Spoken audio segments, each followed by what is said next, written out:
Rank வாங்குன்ற tips and strategy உங்க கூட ஷேர் பண்ணிக்கிறேன். நம்ம 4 months 5 months படித்தாலும் அந்த 3 hours எக்ஸாமினேஷனில் நம்ம என்ன எழுதணுமோ, எந்தெந்த கொஸ்டின்ஸ்க்குலாம் எப்படி மார்க் போடுறாங்க, எந்தெந்த ஸ்டெப்ஸ் எல்லாம் இக்னோர் பண்ணலாம், எந்தெந்த ஸ்டெப்ஸுக்குலாம் ரொம்ப இம்பார்ட்டன்ஸ் கொடுக்கும். கடைசியாக வந்து ஒரு குட்டி ஸ்டோரியோட முடிக்கிறேன். Hello guys, happy morning. So இன்னைக்கு வந்து நான் என்னுடைய Indian CA examination and ACC எக்ஸாமினேஷனில் எப்படி குட் மார்க்ஸ் வாங்கி ரேங்க் வாங்குன்ற டிப்ஸ் அண்ட் ஸ்ட்ராட்டஜி உங்க கூட ஷேர் பண்ணிக்கிறேன். நம்ம ஸ்ட்ரைட்டாக பார்க்குக்கு போயிட்டு வீடியோ ஸ்டார்ட் பண்ணலாம்.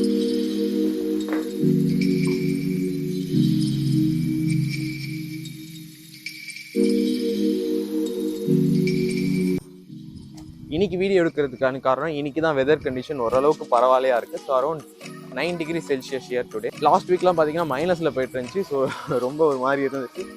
அண்ட் சாண்ட்ரி பார்க்கு இன்னும் இங்கேருந்து 1 kilometer இருக்குது. ஸோ அங்கே போயிட்டு நம்ம வீடியோ ஆரம்பிக்கலாம்.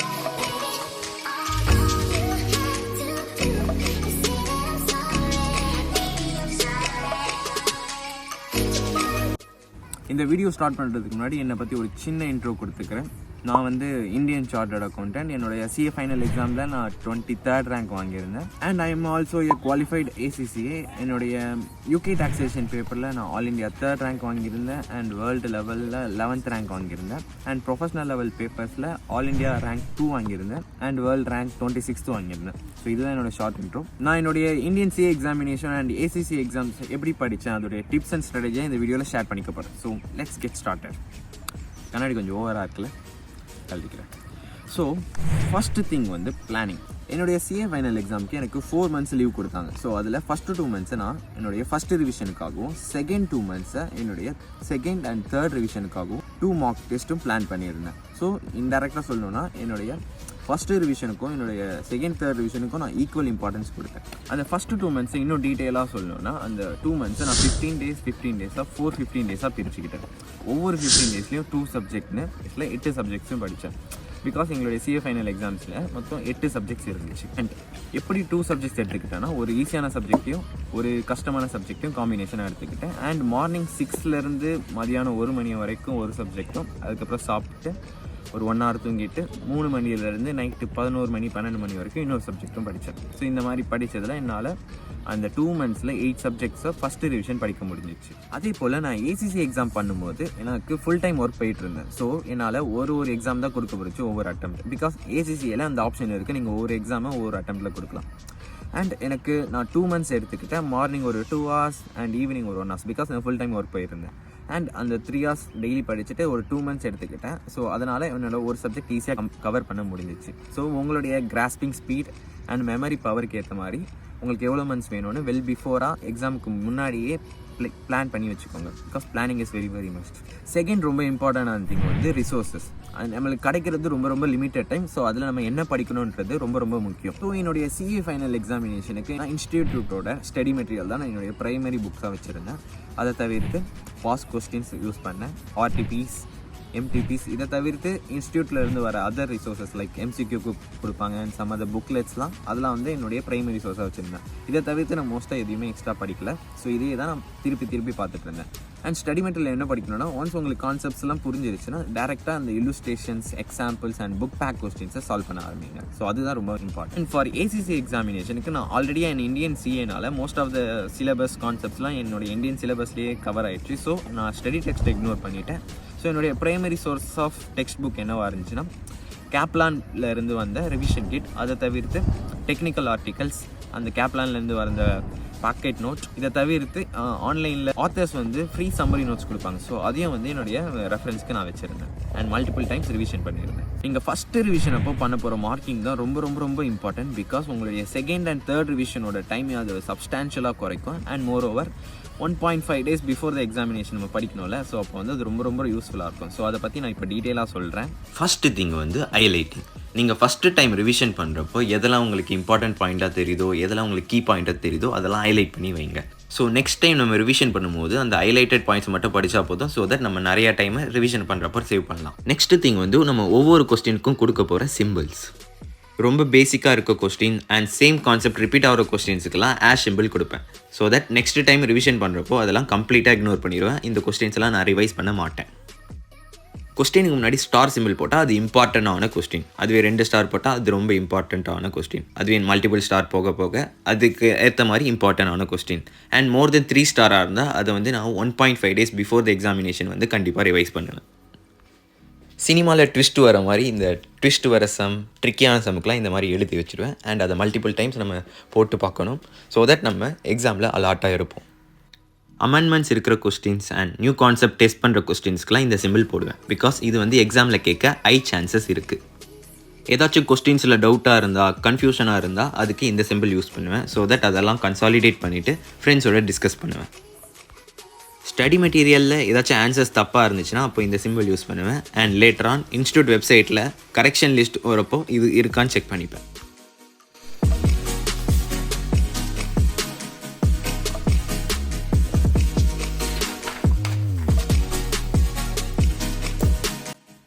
தேர்ட் திங் வந்து கிராஸ் ரெஃபரன்சிங். ஸ்டடி மெட்டீரியல் படிக்கும்போது ஏதாச்சும் past question, RTP questions or MTP questions, MCQ கொஸ்டின்ஸ்லாம் வந்துச்சுன்னா அதெல்லாம் கிராஸ் ரெஃபரன்ஸ் பண்ணிப்பேன். அதாவது ஸ்டடி மெட்டீரியலையும் எழுதுப்பேன் அண்ட் அந்தந்த ஆர்டிபி எம்டிபிஸ்லேயும் கிராஸ் ரெஃபரன்ஸ் பண்ணி வச்சுப்பேன். ஃபோர்த் திங் வந்து ஸ்டிக்கி நோட்ஸ். ஸ்டடி மெட்டீரியலில் கொடுத்துருக்க ஆன்சர்ஸ், எக்ஸ்ப்ளனேஷன்ஸ் ஆர் ஸ்டெப்ஸ் வந்து உங்களுக்கு புரியலைன்னா உங்களுக்கு புரிகிற மாதிரி உங்கள் ஓன் வேர்ட்ஸில் either sticky notes or corner of the பேஜஸில் எழுதி வச்சுக்கோங்க. அது வந்து குயிக்காக ரிவிஷன் பண்ணுறதுக்கு ரொம்ப யூஸ்ஃபுல்லாக இருக்கும்.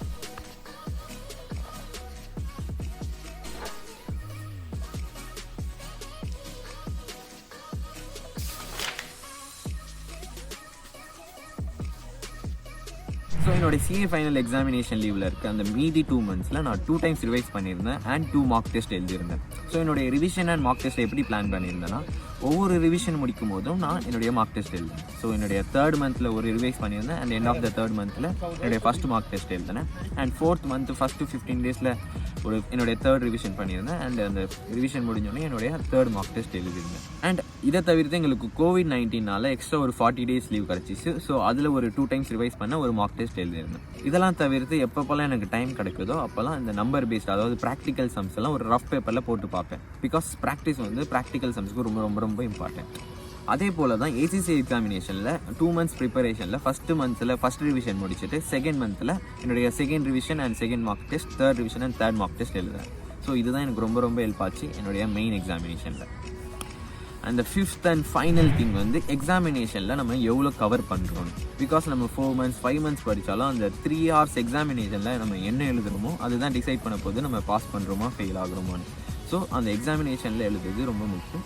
என்னோட ஒப்பீனியன் படி அந்த எக்ஸாமினேஷன் மார்க்ஸில் 90% ஆஃப் த மார்க்ஸ் நீங்கள் கவர் பண்ணி ஆகணும், எவ்வளோ பேப்பர் கஷ்டமாக இருந்தாலும் ஈஸியாக இருந்தாலும். அண்ட் இன் கேஸ் ஆஃப் கஷ்டமாக இருந்தால் அட்லீஸ்ட் அந்த கான்செப்ட்ஸ்க்கு ரெலவெண்ட்டாக ஏதாச்சும் எழுதி வைங்க, மார்க் கிடைக்க சான்ஸ் இருக்குது. பிளாங்காக மட்டும் விட்டுறாதீங்க. ஆக்சுவலாக ஒரு பாயிண்ட்டை விட்டுட்டேன், அதாவது சிலபஸ் கவரேஜ். ஃபார் எக்ஸாம்பிள் ஒரு சப்ஜெக்டில் 14 chapters இருக்குன்னா நீங்கள் ஒரு 2 chapters விடலாமான்னு கேட்டிங்கன்னா கூடாது. பிகாஸ் இது ப்ரொஃபஷ்னல் எக்ஸாமினேஷன். எக்ஸாம்ஸில் கொஸ்டின்ஸ் எங்கேருந்து வேணால் டெஸ்ட் பண்ணலாம். சப்போஸ் 1 or 2 chapters வந்து ரொம்ப கஷ்டமாக இருக்குது அப்படின்னு நினச்சிங்கன்னா ஒரு டிப் உங்களுக்கு, அட்லீஸ்ட் அந்த 1 or 2 chaptersக்கு வெறும் புக் பேக் கொஸ்டின்ஸும் பாஸ் கொஸ்டின்ஸும் மட்டும் பார்த்துருப்போங்க. அது வந்து உங்களை எக்ஸாமினேஷனில் 50 to 60 மார்க்ஸ் எடுக்க ஹெல்ப் பண்ணும். ஸோ எல்லாத்தையும் சம்மரைஸ் பண்ணுறேன். Proper planning, 3 revisions, 2 mock tests, 90% syllabus coverage, 90% examination coverage equal to success in CA and ACCA examination. இதுதான் என்னோட ஃபார்முலா. இது உங்களுக்கு ஹெல்ப் ஆகும் நம்புறேன். இந்த நம்பர் ஆஃப் ரிவிஷனும் நம்பர் ஆஃப் மார்க் டெஸ்ட்டும் உங்களுடைய மெமரி பவருக்கு ஏற்ற மாதிரி வரலாம். ஸோ உங்களுக்கு எது கரெக்டாக இருக்கோ அந்த நம்பர் ஆஃப் ரிவிஷனும் அந்த நம்பர் ஆஃப் மார்க் டெஸ்ட்டும் எழுதி பாருங்க. இப்போ நம்ம டிப்ஸ் எல்லாம் பார்க்க போகலாம்.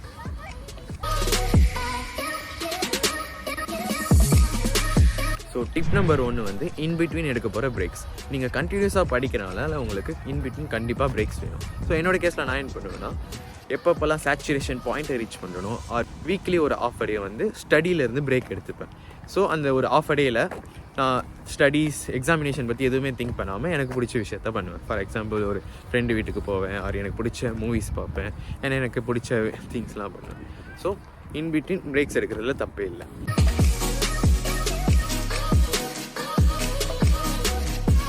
செகண்ட் திங் வந்து staying away from the distractions என்ன வேணா இருக்கலாம். இட் கேன் பி சோசியல் மீடியாவாக இருக்கலாம், ஒரு திங்காக இருக்கலாம், ஒரு பர்சனாக இருக்கலாம். ஸோ எந்தெந்த விஷயம்லாம் உங்களுடைய படிப்புக்கு டிஸ்ட்ராக்டாக இருக்கோ அதெல்லாம் வந்து கொஞ்சம் அவேவாக இருங்க அட்லீஸ்ட் அந்த படிக்கிற டைம். என்னோட கேஸில் வந்து நான் என்னுடைய சோசியல் மீடியாஸ் அக்கௌண்ட்லாம் என்னோட பர்சனல் மொபைல்லேருந்து டெலீட் பண்ணிவிட்டேன். வெறும் டெலகிராம் மட்டும் வச்சுருந்தேன். பிகாஸ் என்னுடைய ஃப்ரெண்ட்ஸுக்கிட்டேருந்து கனெக்ட் பண்ணிவிட்டு ஏதாச்சும் டவுட் இருந்தால் கேட்குறதுக்காக. எனக்கு ட்விட்டர் அப்ளிகேஷன் மட்டும் பர்சனலாக பிடிக்கும். ஸோ அந்த அப்ளிகேஷன் மட்டும் என்னுடைய மாம் அண்ட் டேடோட மொபைலில் ஏற்றி வச்சுக்கிட்டேன். பிகாஸ் என்னுடைய மொபைல் இருந்தால் will be spending too much of time. So அதுக்காக தான் என்னுடைய டேட் அண்ட் மாமில் எனக்கு பிடிச்ச அப்ளிகேஷன் மட்டும் அதில் இன்ஸ்டால் பண்ணி வச்சுக்கிட்டேன்.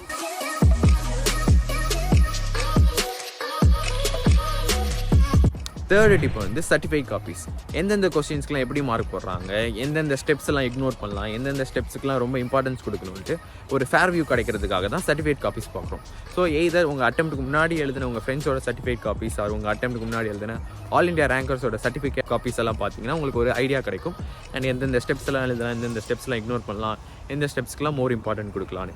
ஈவன் என்னோட சர்டிஃபிகேட் காப்பீஸை வந்து என்னுடைய டெலகிராம் சேனலில் கொடுத்துருக்கேன். அதோட லிங்க்கை இந்த டிஸ்கிரிப்ஷனில் கொடுக்குறேன், செக் பண்ணி பாருங்கள்.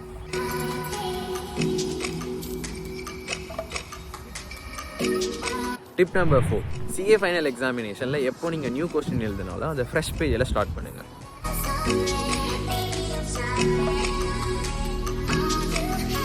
டிப் நம்பர் 5, உங்களை மோட்டிவேஷனாக வச்சுக்கிறதுக்காக உங்களை சுற்றி நீங்கள் படிக்கிற ரூமில் ஏதாச்சும் ஒரு கொட்டேஷனை ஸ்டிக் பண்ணி வைங்க. என்னோடய கேஸில் நான் ஒரு திருக்குறள் அண்ட் ஒரு இங்கிலீஷ் கொட்டேஷனை ஸ்டிக் பண்ணி வச்சுருந்தேன். நான் எப்போல்லாம் ஃபீல் டவுன் ஆகிறேனோ அதை பார்ப்பேன். At least I will get some motivation. So ஓரளவுக்கு பாசிட்டிவாக ஃபீல் பண்ணுவேன். டிப் நம்பர் 6, கொஸ்டின் பேப்பரை நல்லா ரீட் பண்ணுங்கள். பிகாஸ் ஒரே கொஸ்டினில் 3-4 ரெக்குயர்மெண்ட் கூட கேட்பாங்க. பிகாஸ் என்னோட கேஸில் SCMP பேப்பரில் ஒரு இன்டர்நேஷ்னல் ட்ரான்ஸ்ஃபர் ப்ரைசிங் சம்க்கு 10 மார்க்ஸ் கொடுத்துருந்தாங்க. பட் 5 மார்க்ஸ் வந்து வெறும் ப்ராக்டிக்கல் சால்வ் பண்ணுறதுக்கு தான். மீதி ஒரு 3 மார்க் வந்து இன்டர்பிரட்டேஷன் அண்ட் இன்னொரு 2 மார்க் வந்து நான் ஃபினான்ஷியல் மேட்டர்ஸை எக்ஸ்பிளைன் பண்ணுறதுக்காக. நான் கொஸ்டினை சரியாக ரீட் பண்ணாதனால அந்த 5 மார்க்ஸ் மட்டும் தான் எழுதியிருந்தேன். மீதி 5 மார்க்ஸை எனக்கு தெரிஞ்சிருந்தும் நான் எழுத முடியல. பிகாஸ் அந்த கொஸ்டினை நான் சரியாக ரீட் பண்ணேன். ஸோ கொஸ்டினை கண்டிப்பாக நீங்கள் நல்லா ரீட் பண்ணணும். டிப் நம்பர் 7 வந்து ஷார்ட் பிரேக்ஸ். நீங்கள் கண்டினியூஸாக படிக்கிற போது இன்பிட்வீனாக ஒரு 10 மினிட்ஸ் 20 மினிட்ஸ் பிரேக் இருக்கிறது தப்பே இல்லை. அதை வந்து பவர் நேப் பண்ணுவாங்க. நீங்கள் அதை என்ன பாயிண்ட் ஆஃப் வியூவில் பார்க்கணுன்னா, அந்த 10 மினிட்ஸ் நீங்கள் தூங்குறது வந்து நெக்ஸ்ட்டு ஒரு 1 hour 2 hour படிக்க போகிறதோட இன்வெஸ்ட்மெண்ட்டுன்னு நினச்சிக்கோங்க. இப்போ நான் ஒரு 10 மினிட்ஸ் நல்லா தூங்கினா மீதி ஒரு 1 hour வந்து நான் அப்படியே ஃப்ரெஷ்ஷாக சூப்பராக படிப்பேன்ட்டு நல்லா தூங்குங்க. கடைசியாக வந்து ஒரு குட்டி ஸ்டோரியோட முடிக்கிறேன். நான் CA ஃபைனல் எக்ஸாமினேஷனோட ப்ரிப்பரேஷன் ஸ்டார்ட் பண்ணும்போது என்னுடைய ஸ்டடி ரூமில் ஒரு ஸ்டிக்கி நோட்ஸில் என்னுடைய ட்ரீம் மார்க் வந்து 555, அதாவது 555 அண்டு ஆல் இண்டியா ரேங்க் எடுக்கணும் அப்படின்ட்டு நான் ஒரு ஸ்டிக்கி நோட்ஸில் எழுதியிருந்தேன். அண்ட் என்னோட பிளான் படி எக்ஸாமினேஷன்லாம் முடிச்சுட்டு அந்த ரிசல்ட் வந்தப்போ நான் பார்த்தேன். அதாவது என்னுடைய CA ஃபைனல் எக்ஸாமினோட ரிசல்ட் வந்து 563, அதாவது என்னோட ட்ரீம் மார்க்கோட ஒரு 8 மார்க் அதிகம். And even I got all India rank. அதே போல் நான் ACC எக்ஸாமினேஷன் பண்ணும்போது UK டாக்ஸேஷன் பேப்பர் அப்போ நான் இவ்வளோ மார்க் எடுக்கணும், அதாவது 85 மார்க்ஸ் எடுக்கணும், வேர்ல்ட் ரேங்க் எடுக்கணும் அப்படின்னு போட்டிருந்தேன். என்னுடைய சர்ப்ரைஸ் ACC ரிசல்ட் அப்போ பார்த்தேன், லைக் நான் ஆக்சுவலாக எடுத்த மார்க்கும் 85, நான் அந்த நோட்டில் எழுதி வச்சுருந்ததும் 85. ஸோ இதில் என்ன சொல்ல வரேன்னா, நீங்கள் உங்களுடைய ப்ராசஸை கரெக்டாக கொடுத்தீங்கன்னா, லைக் உங்கள் ஹார்ட் ஒர்க் கரெக்டாக ட்ரூவாக இருந்தால் God will be more generous. So அதை தான் நான் எப்படி சொல்லுவேன்னா, God will be generous when your hard work is true. So நீங்கள் உங்களுடைய ப்ராசஸை பாட்டு கரெக்டாக பண்ணுங்கள். God will take care of the rest. Alexa, set a timer for 10 minutes. 10 minutes starting now. நீங்கள் இதுக்கு வெயிட் பண்ணுறீங்க. Video is over. All the very best for the examination. Next வீடியோவில் பார்க்கலாம்.